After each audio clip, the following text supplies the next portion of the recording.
आज हम एक निबंध लेके प्रस्तुत हुए हैं।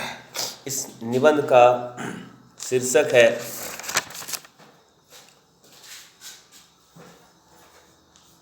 उठ जाग मुसाफिर, और इसके निबंधकार हैं श्री डॉक्टर विवेकी राय।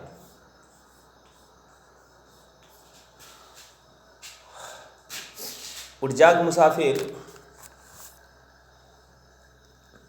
विवेकी जी का एक निबंध संग्रह है। निबंध संग्रह का नाम ही उठ जाग मुसाफिर है और उसमें एक निबंध, ऐसे 10 निबंध है, उसमें से एक निबंध के शीर्षक उठ जाग मुसाफिर दिया गया है। डॉक्टर विवेकी राय के संबंध में कुछ बताते चलें। डॉक्टर विवेकी राय जी का जन्म 19 नवंबर 1924 ईस्वी जिला गाजीपुर उत्तर प्रदेश में हुआ था और उनकी मृत्यु 22 नवंबर 2016 में वाराणसी, जिसे बनारस का आधुनिक नाम वाराणसी है, वहाँ हुई थी। और ये हिंदी और भोजपुरी भाषा के प्रसिद्ध साहित्यकार थे और ये ग्रामीण भारत के प्रतिनिधि रचनाकार माने जाते हैं। और ये मूलतः मोहम्मदाबाद तहसील के सोनावली गांव के रहने वाले थे। और विवेकी राय का एक उपनाम कवि जी दिया गया है। उठ जाग मुसाफिर एक ललित निबंध है और ललित निबंधकारों में की गिनती में हजारी प्रसाद द्विवेदी, विद्यानिवास मिश्र, कुबेर राय, और इस श्रेणी में विवेकी राय जी का भी नाम लिया जाता है। और उन्हें कहा कि लगता है कि ललित निबंध लिखना बंद हो चुका या सुस्त पड़ गया।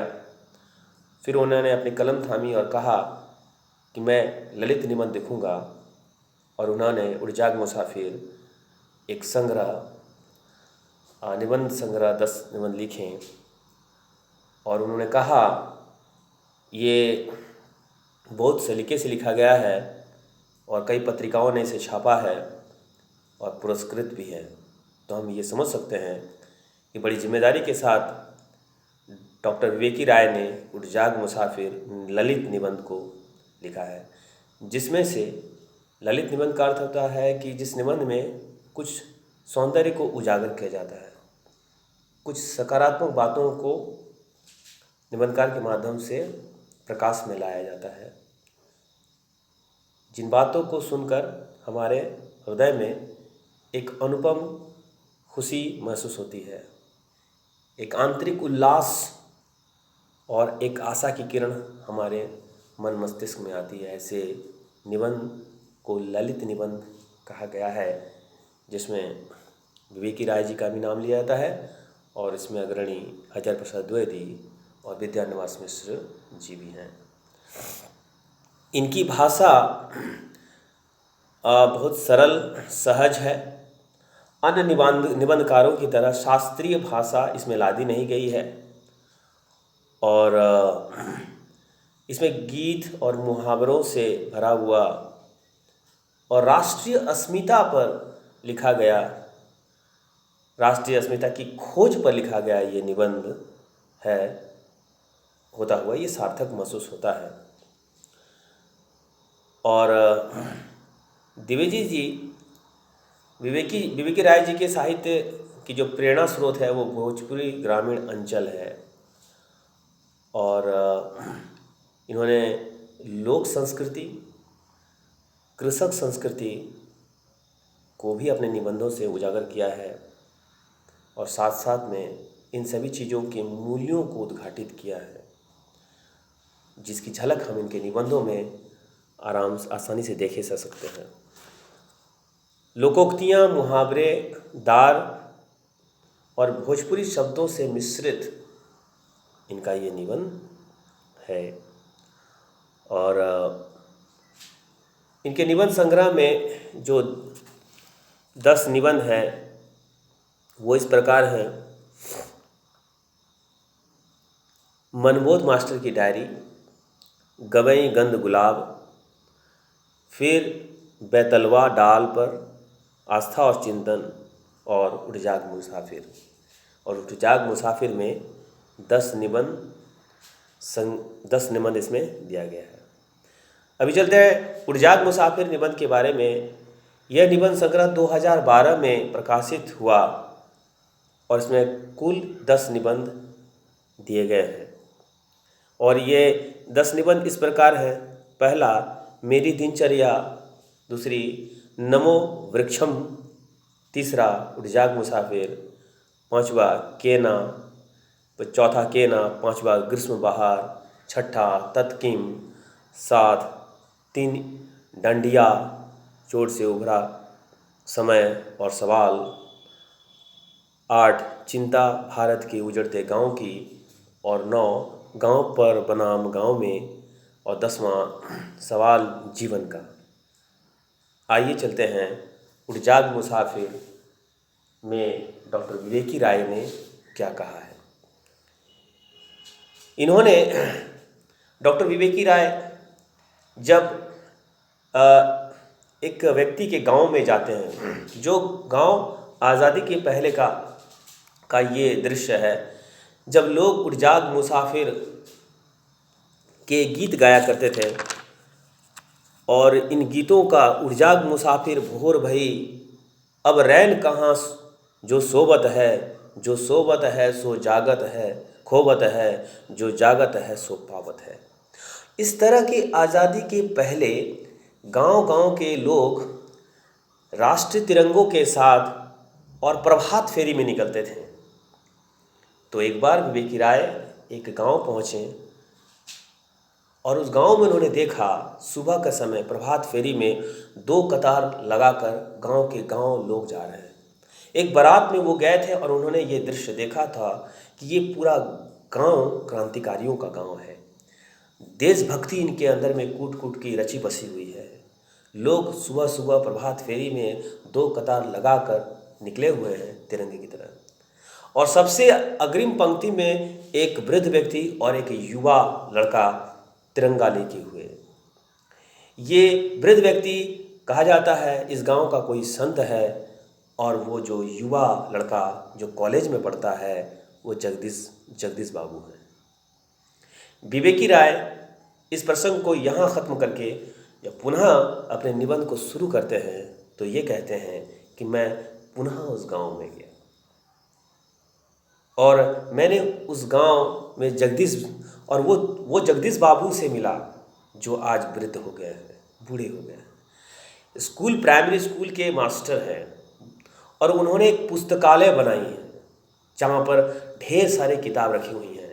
देश आज़ाद हो चुका है और आज़ाद भारत में ये बूढ़ा व्यक्ति उस पुस्तकालय का अभी भी देखभाल कर रहा है। विवेकी राय जाते हैं और पूछते हैं मास्टर जी से, मास्टर जी ये गांव में जो आपने पुस्तकालय खोली है इसका अब क्या काम? वो जर्जर शरीर, बीमार शरीर खटिए पर सिर्फ एक खादी के बनियान पहने हुए वो और एक गमछी, और वो कहते हैं कि अंधेरा के बाद फिर सूरज उदय होता है, फिर अंधेरा के बाद सूरज होता है, सूरज उदय के बाद फिर अंधेरा होता है, यही जीवन है। और वो कहते हैं, बड़े इशारों में मास्टर जी जवाब देते हैं। जगदीश बाबू जी कहते हैं अपने जीवन को याद करके और बड़ी तर्कपूर्ण और कई मुहावरेदार बातें करते हैं। वो कहते हैं, माता बिना आदर कौन करे, बरखा बिन सागर कौन भरे, राम बिना दुख कौन हरे, इन बातों कहते हैं और साथ साथ कहते हैं, राम नाम लड्डू गोपाल नाम घी, हरि का नाम मिश्री घोर घोर पी। जगदीश बाबू पुस्तकालय का अभी भी निगरानी कर रहे हैं और शाम को कीर्तन भजन भी वहाँ हुआ करता है। जीवन के अंतिम पड़ाव में भी हैं जगदीश बाबू। विवेकी राय ने पूछा कि आपका ये पुस्तकालय का किताब और कौन पढ़ेगा? तो उन्होंने कहा, अंधेरा का बाद सुबह होता है। कहते हैं, माता बिन आदर कौन करे, बरखा बिन सागर कौन भरे, राम बिन दुख कौन भरे। इन सभी बातों को जिन जगदीश बाबू ने कही, उन बातों को विवेकी राय समीक्षा करने की कोशिश कर रहे हैं कि इसका क्या अर्थ है। उन्होंने कभी निराला की भी चर्चा की है। कभी निराला ने भी कही थी। हम उस प्रसंग में बाद में आएंगे। पहले हम लोग ये जानते हैं कि माता बिन आदर कौन करे, इससे जगदीश बाबू क्या कहना चाहते हैं। इसे जगदीश बाबू ये कहना चाहते हैं कि जो माता जन्म देती है, जन्म देने के बाद उसके गोद में हम बचपन में रहते हैं और मृत्यु के बाद हमेशा के लिए हम धरती माता की गोद में चले जाते हैं। माता तो अब नहीं रही, तो वो धरती माता, जो माता नहीं रही, वो माता ने धरती माता को सौंप कर वो चली गई। अब वो मेरी माता है और उस माता का माता का के बारे में मुझे सोचना है, जो जीवन में मुझे सुलाए रखेगी मृत्यु के बाद। ये उसे वो भारत माता कहते हैं, धरती माता, भारत माता। तो कहती है कि माँ अपने बच्चों को जिस तरह से आदर प्यार दुलार करती है, दुनिया में कोई नहीं कर सकता। तो जो माता आदर दुलार प्यार करने वाली थी, वो तो चली गई। एक माता अभी भी है, भारत माता, जो अभी भी मुझे दुलार करने के लिए बाहें फैलाई हुई है। मैं जीवन के अंतिम पड़ाव में हूँ, अभी भी मेरी माता है। ये जगदीश बाबू का इशारा था। कहने का ये अर्थ ये है कि उन्हें किसी के आदर की आवश्यकता नहीं है। इन दुनियावी लोगों से उन्हें कोई उम्मीद नहीं है। इन नए लोगों से कोई उम्मीद नहीं है, नई पीढ़ियों से कोई उम्मीद नहीं है कि वो मुझे आज कितना सम्मान और कितना आदर देंगे। हाँ, मेरी धरती माता, वो भारत माता, वो मुझे सम्मान जरूर देगी। और अंधेरे के बाद सूरज उदय होता है। आज मैं अंधेरा में हूँ। फिर विवेकी राय जी कहते हैं, जो यात्री थका हुआ होता है, वो उसको ठहराव चाहिए। जीवन जीने के बाद जब बुढ़ापा आ जाता है, तो लोगों का वो ठहराव का जीवन आ जाता है। उन्हें विश्राम चाहिए, आराम चाहिए। उन्हें माँ का आंचल और छांव उसी समय चाहिए। लेकिन माता तो नहीं रही, वो आंचल, वो छांव देने के लिए। लेकिन इसीलिए जगदीश बाबू कहते हैं, मेरी धरती माता तो है। फिर कहते हैं, माता बिन आदर कौन करे। अब मुझे ये दुनिया के लोग आदर नहीं कर सकते, मेरा आदर मेरी माँ कर सकती है। जिस तरह से बरखा ही सागर भर सकती है और राम ही दुख हर सकते हैं। कुल मिलाकर ये कहा जा सकता है कि जगदीश बाबू ये समझ चुके हैं कि घर वापस लौटने का समय आ गया है।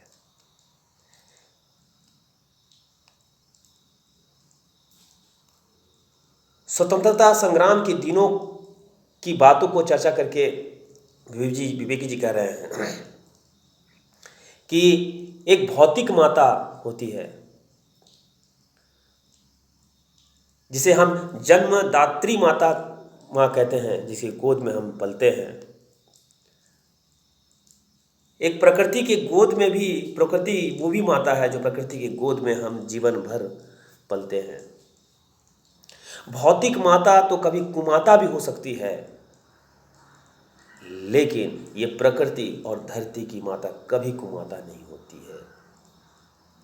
भले पुत्र कुपुत्र हो जाएं, लेकिन जो सुपुत्र हैं वो हमेशा इस माता के प्रति आकर्षित रहते हैं, स्नेह के लिए भूखे रहते हैं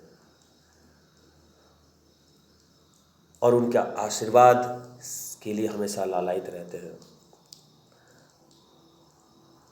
राष्ट्र जागरण और भारत माता बना आत्म जागरण। एक तरफ है, जब ये भारत माता गुलाम थी तो जगदीश बाबू झंडे लेकर लोगों को जगाया करते थे, और इस तरह से कई, निराला ने भी लोगों को जगाया जिन्होंने इस धरती माता के महत्व को समझा कि जन्मदात्री माता के बाद ये धरती माता ही हमारी माता है, जो जिंदगी पर हमें सुलाएगी। दुनिया में कोई हमें आदर सम्मान करे या नहीं करे, ये जरूर करेगी, क्योंकि माता बिना आदर कौन करे, बरखा बिन सागर कौन भरे, और राम बिन दुख कौन हरे। ये धरती माता को माता के रूप में, जिस तरह से हम अपनी माँ को, माँ के प्रति स्नेह मोह रखते हैं, अब वो जब चली जाती है तो धरती माता रह जाती है।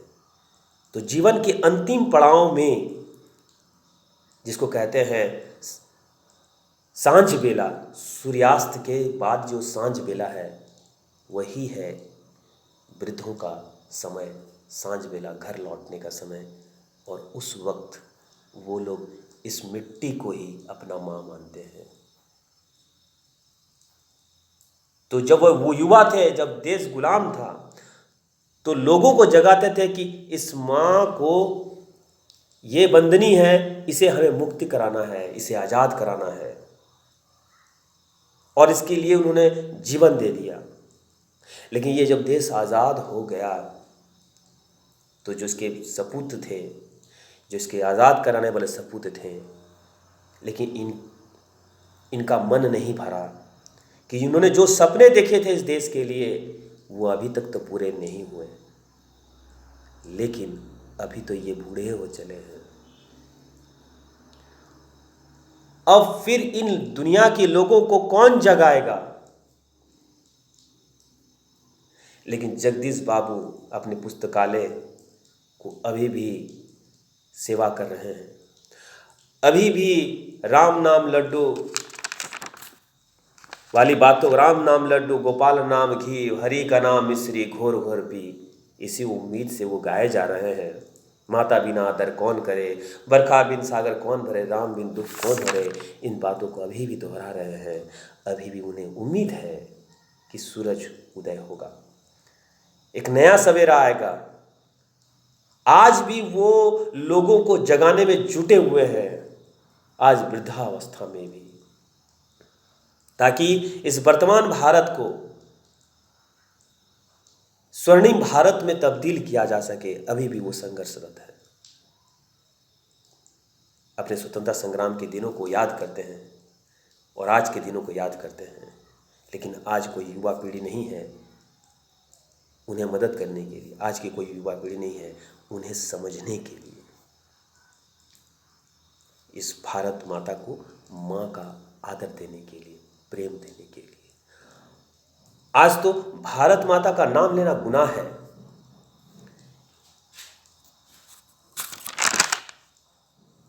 इसीलिए गुनाह है कि ये पूरी तरह से कुर्सी की कमाई, पार्टी की प्रॉपर्टी और लोकतंत्र बनाम धनबल तंत्र, बाहुबल तंत्र और अंधे युग भ्रष्टाचार का युग हो गया। और लोग सिर्फ भारत माँ का नाम गा बजा रहे हैं, सिर्फ शोर मचा रहे हैं। अब हो नाचियो बहुत गोपाल, कहते हैं कि बहुत नाच लिए। कहते हैं माता भूमि पुत्रो अहम पृथिव्या, अर्थात जन्म दिया माता, जिसने सदा लालन पालन किया, जिसकी मिट्टी जल से ही रचा गया हम सबका तन, आज सिर्फ उसके नाम का शोर मचा रहे हैं। इन पीढ़ियों को कौन जगाए? जगदीश बाबू अभी भी हार नहीं माने हैं। जगदीश बाबू इस पीढ़ी को भी जगाने के लिए है। विवेकी राय जी कहते हैं, उस खाट पर सोए हुए जगदीश बाबू को देखा तो मुझे लगा कि यह हारे हुए नहीं है। मुझे उनके अंदर में जीत नजर आई। उनके अंदर में अभी भी उम्मीद है कि राम नाम का लड्डू मिलेगा, गोपाल नाम का घी चलेगा, और उसको घोर घोर पी। और इस पीढ़ी से किसी की कोई उन्होंने आशा भी नहीं रखी है।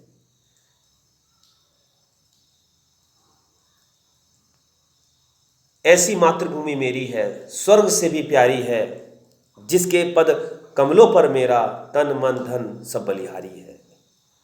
पंडित मन्नन द्विवेदी जी लिखते हैं, इसका अर्थ क्या है? इसका यह अर्थ है कि माता का गोद बचपन में और धरती माता का गोद मृत्यु के बाद। जननी जन्म भूमिश्च सर्गादपि गरीयसी, और माँ धरती माँ को कहते हैं, और पुरुष में परमात्मा को पिता कहते हैं। एक परमात्मा पिता है और धरती माँ है। इसलिए जगदीश बाबू कीर्तन भजन करते हैं, परमात्मा को याद करते हैं, और धरती माता के लिए लोगों को अभी भी जगा रहे हैं। उनका पुस्तकालय है। वो चाहते हैं कि युवा पीढ़ी की किताबों को पढ़े, अपने संग्रामी लोगों के इतिहास को पढ़े, अपने भारत भूमि के कहानियों को पढ़े और वो जगे। बुद्धि विकुंठा नाथ समाप्ता मम युक्तम, एक संस्कृत के श्लोक है। इसका आशय यह है कि अब आश्रय नहीं तुम्हारा, परमाश्रय चाहिए। जगदीश बाबू किसी के आश्रय में नहीं है, वो तो परमात्मा के आश्रय में है। वो अपनी बात परमात्मा तक पहुंचा रहे हैं। जिस तरह से वाल्मीकि जी की जो रामायण की जो सीता थी, अंतिम परीक्षा की घड़ी में वाल्मीकि की सीता जी ने भी पुकारा था। क्या पुकारा था?